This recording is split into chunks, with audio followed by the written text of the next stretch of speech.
За Төв аймгийн Мандал сум, Бат Цөмбөр.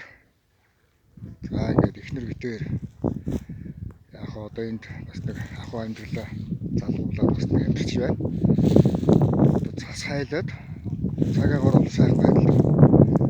Тэгээ энэ цас хайлна гэдэг бол бас л явдалтай юм байна шүү. Ер нь бол бодвоштой юм бол байна.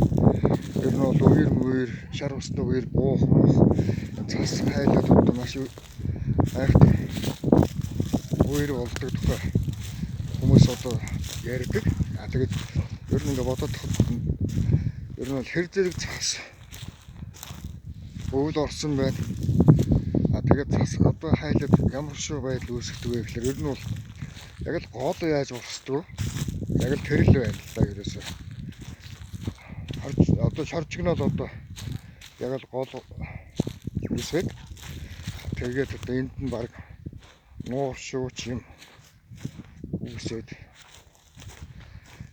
Одоо би бол олон жилийн өмнө одоо мэдэх юм байна. Нэлээд томоохон юм ус үүсээд тэгээд дараа нь би нэг усан пантан хийж байсан. Нэг усан пантан хийгээд